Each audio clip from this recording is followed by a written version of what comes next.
Fair Trade Campus Week is being celebrated at Memorial University from September 25th to 29th this year.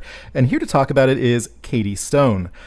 Katie Stone is the Fair Trade lead with Engineers Without Borders, one of the groups that has a lengthy background in fair trade organizing here on campus. Welcome to the program, Katie. Thanks for having me. So first off, I think there's often a lot of confusion and misunderstanding around exactly what is meant by fair trade. What do we mean when we talk about fair trade? Well, the main goal of fair trade is to make sure that the farmers and the producers of the products that we have on our shelves that are marked with the fair trade logo, these farmers and producers are given a good price for their work and their labor. So also, there's much more to that than fair trade for that as well. So these farmers, anything that has to do with the fair trade logo, they must keep to a certain level of environmental standards. Fair trade is a way to make sure that the farmers and the producers of these products are treated in a respectful way. So they're guaranteed a minimal price for their labor, and they're guaranteed, even when the crop season is bad, that they'll make some sort of income. So it also is a good way to protect the environment. They must uphold a certain level of protecting the environment where they live and around them to make sure they have this logo. So you can do it. The small scale farms can have this logo as well as giant producers as well. Giant producers can only have this, and plantations can only have this logo if they make sure that all their employees are treated respectfully. They do the most they can to protect the environment, and there's no form of child labor or anything illegal along those lines.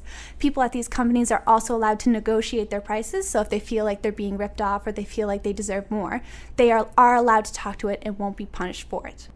How does Memorial University as a campus, didn't campus go through a process of being kind of certified somehow as fair trade? Yeah, so we're certified now as a fair trade campus, so that what that means is we understand the importance of fair trade as well, and now we carry actually some fair trade products. So all the coffee available here at any MUN locations, other than like Tim Hortons and such, is actually fair trade coffee. So it's good because fair trade coffee is one of the biggest and broadest fair trade products. So especially here in Newfoundland where we can't get every single fair trade product, coffee is definitely a good way to start. Okay. So does that include, say, the vendors in the food court? Or yeah, so I think Treats has fair trade coffee, and anything at the loft as well, fair trade coffee. The cafes and the engineering building, the arts building, they all have the fair trade coffee as well. Okay, fantastic.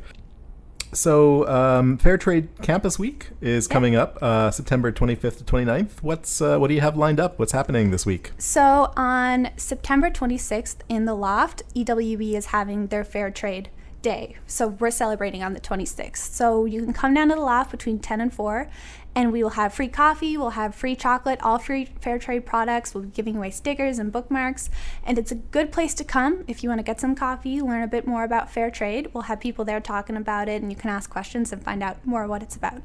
So people purchasing things on campus, does that kind of mean that they can be confident that the products are all fairly obtained or obtained through vendors who use the fair trade certification, or is there still more work that you're working on around that front? Well, obviously we still want to work more and we want more products that are fair trade, but all the coffee here you can assure comes from farmers and producers that are treated as equals, are treated well. They get good money even when the crop season is down and they can't produce as much. They're still guaranteed a certain amount of money and they're still making a livable wage. Okay, fantastic. There might be people in the broader city, because obviously not all the places you buy coffee in the city are fair trade. There might be people who, kind of cynically think, oh, fair trade, it doesn't change the world. Why should I go out of my way to spend an extra few dollars at a fair trade vendor? What would you say to someone, who has that kind of a cynical attitude? Well, that's just not fair to the people that are making these coffees. So you can assure when you buy something with the fair trade logo that no kids were involved, that the farmer and its families can live well, they can be self-sufficient, they can be economically stable on their own. They won't need the help of anyone else. They'll be able to just support their families, be able to have their little business going. And with fair trade as well, they also try to help little projects going on in these communities. So also they make sure that the plants and everything is going, the plantations are going well, but they will start giving a little bit of money to the people that are working so they can build a project or they can work on something and they can have something to strive for. So it just makes everyone's attitude and everyone's quality of life better. It's a good way to just make sure that these people in these little communities can look after their families, can assure just a stable income and a safe winter. Fantastic. Engineers Without Borders, does a lot of work around fair trade issues, but does a lot of other things too. Can you tell me a bit more about what EWB, Engineers Without Borders, what it does more broadly? So EWB is kind of thinking of ways that we can use engineering and our engineering backgrounds that we learn in school and such in a way that we can help make these third world countries more sustainable. So it's like the fair trade thing to start with. We can help make these families more independent, but also we have a fellowship program where we send one person down every summer down to a third world country and they help out. So it's helped them get clean water. But it's not just, we don't implement the wells, we teach the people in the communities how to fix the wells, how to use the wells. So it's not every time the well breaks, they don't need to send someone down. The people in the communities can look after themselves. So it's a good way of just making sure these communities are self-sufficient. They can look after themselves when something goes wrong.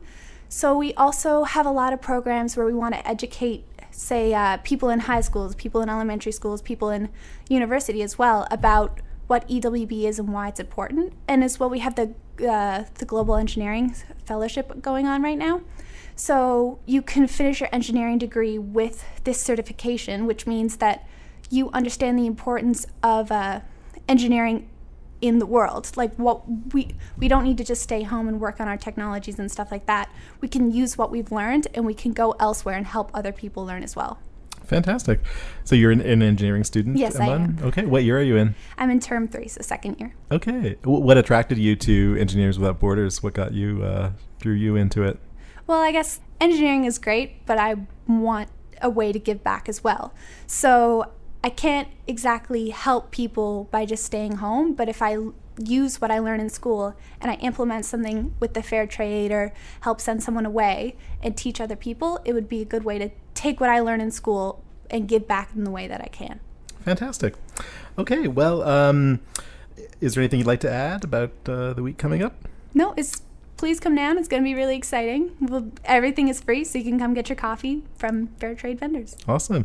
And how best can people, if they want to learn more about the work EWB is doing or about fair trade on campus, do you have a website? Or? Yeah, so our website is actually under construction now. It's going to come out hopefully within the next month. So we'll have lots of information on that. There's a EWB website for all of Canada, so you can go visit what we do on a broader scale as well. And you can Google just fair trade. There's a fair trade website. We have a Canadian fair trade website, so go there, learn about it. It's pretty cool. Awesome. All right. Well, that's Katie Stone, the Fair Trade Lead with Engineers Without Borders. Fair Trade Campus Week happening September 25th to 29th. So check it out here on campus next week. Thank you very much. Thanks.